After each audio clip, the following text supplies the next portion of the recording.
চাকুরিজীবী মানুষেরা তাদের চাকুরি জীবনের শেষে এসে পেনশন পান। আবার যারা চাকুরিজীবী নন, বৃদ্ধ বয়সে এসে তাদেরও অনেককে সরকারের পক্ষ থেকে বার্ধক্য ভাতা দেওয়া হয়ে থাকে। এই পেনশন বা বার্ধক্য ভাতা দেওয়ার কারণই হলো শেষ বয়সে যাতে তাদের জীবনযাপন কিছুটা হলেও স্বাভাবিক ছন্দে চলতে পারে।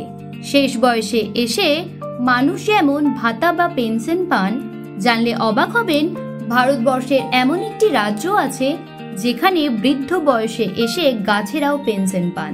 অবাক লাগছে তো? কিন্তু এটাই সত্যি। তবে আগে জেনে নেওয়া দরকার গাছেরও পেনশন কেন জরুরি। গাছ শুধু ছায়া দেয় না, আমাদের জীবন বাঁচানোর জন্য অক্সিজেন দেয়, গরম কমায়, বৃষ্টি ধরে রাখে। মোট কথা, সুস্থ জীবনযাপনের জন্য প্রয়োজন সুস্থ পরিবেশ।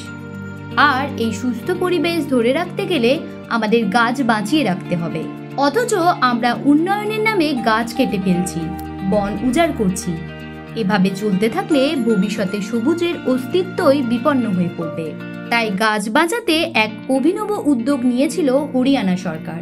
হরিয়ানার প্রাক্তন মুখ্যমন্ত্রী শ্রী মনোহর লাল 2023 সালে প্রাণবায়ু দেবতা পেনশন স্কিম নামে একটি প্রকল্প চালু করেন। এই প্রকল্পটি এখনো বিদ্যমান। এই প্রকল্পের আওতায় 75 বছর বয়স পার হয়ে যাওয়ার পর গাছেরাও পেনশন পাবে। এই প্রকল্পের মাধ্যমে বৃদ্ধ ও বড় গাছগুলোর যত্ন ও সংরক্ষণের জন্য বছরে 2750 টাকা করে প্রতি গাছ পিছু পেনশন দেওয়া হয়। ইতিমধ্যেই প্রায় 3810টি গাছ এই পেনশন সুবিধা পাচ্ছে। কারণ এই উদ্যোগের মূল উদ্দেশ্যই হলো পরিবেশকে রক্ষা করা ও পুরনো গাছগুলোর মূল্য বোঝানো। আসুন হরিয়ানার দেখানো রাস্তায় যেন আমরাও চলতে পারি এবং এই পথে যেন আমরা পরিবেশ বাঁচানোর অঙ্গীকারে নিজেদের গড়ে তুলতে পারি। হরিয়ানা সরকারের এই প্রকল্প মানুষকে বোঝাতে চেয়েছে বয়স হয়ে গেলে গাছও যত্নের দাবি রাখে। তাই আমাদের বুঝতে হবে গাছ লাগানো যেমন জরুরি, তেমন পুরনো গাছকে বাঁচিয়ে রাখা আরো বেশি জরুরি।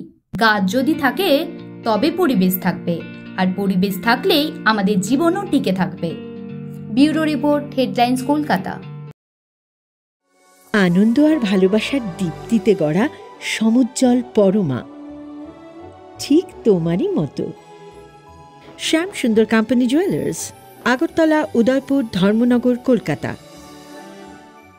Ma, there's this new Bengali matrimonial website, BABandhan.in. It's safe, verified, and just for us. Really? देर न करें, आज ही रजिस्टर करें।